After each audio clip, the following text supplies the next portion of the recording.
goes to the Phoenix Suns. 23 more wins this season than last season, the best improvement in the NBA. The 13th pick will be made by the Minnesota Timberwolves. This will be Minnesota's 13th first-round draft pick since 2008, which leads the league. The 12th pick belongs to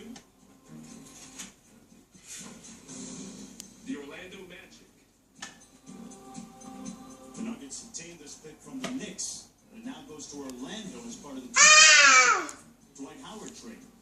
Picking number 11 will be the Denver Nuggets. This will be the Nuggets' first lottery selection since 2003 when they selected Carmelo number 3. Things holding to form so far.